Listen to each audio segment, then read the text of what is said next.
Beginning again. It's something that we really do every single day.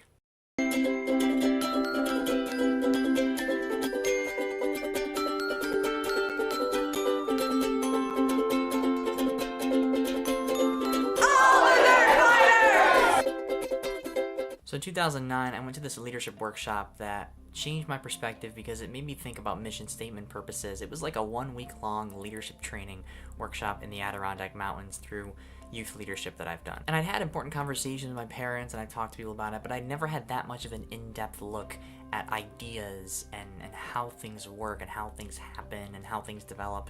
I really had like a long-term scale in how I saw things too. And I got these series of books called Habitudes. It's the ability to teach leadership habits and attitudes through images. It became a tradition in New York FCCLA to pass down these sets of books to different councils after the first time I did this. So here's the communications one. Self-leadership, personal skills, like how to lead your life basically, or the methods of that through images. Now that was 2009, that was about 8 years ago, 2 years into FCCLA for me since 7th grade. It really just affected the way that I saw things. Instead of seeing things, I began to see ideas and attitudes and character more. And because I already had the habit of journaling a lot, once I found this journal from my mom that has a picture of a clock with wings on it for the symbol maybe time flies, I was like, maybe I can take this further and start thinking of these. It was really only a matter of time before I read books with images in them and found them in the same places, and I started to draw even my own images. And that has gone on for that long of time since I first found the books. So keeping with the theme creating constantly despite fear,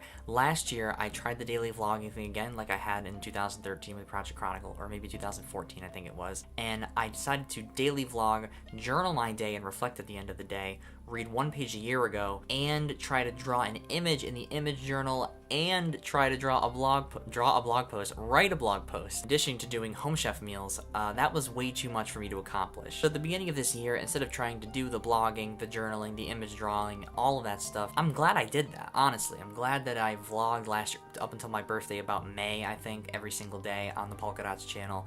I've decided this year to do two things very well. The one-pager journaling thing has gone on for almost 3 years. I think it's been 2.5 years, so I'm going to continue to do that. The second thing is an image in a video. That's it. That's all I wanted to do. It did give me a huge respect for daily vloggers and how difficult it really is to actually vlog and do something consistently for 365 days. Crazy hard. But I figure with all the journaling I've done so far and all the books that I've read, I probably have a really solid amount of images that I could make a video about every single day for the year, and I can create some as the year goes on. So I don't think I'll ever run out of images. I might.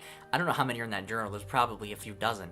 But I think that's a little bit better. And what I find really fascinating is I do read Seth Godin's blog posts every single day as a way to inspire it. And it's really interesting when he blogs about an idea that he has, and I have a leadership image that expresses or demonstrates that truth that he speaks about. That is fascinating to me. This idea of beginning again for me with the leadership images was really cool and even more solidified by a post that Seth Godin made a few days ago talking about the contradiction that we have with gaining things and feeling like enough and then letting them go. In the blog post he says, an idea shared is worth more than one kept hidden.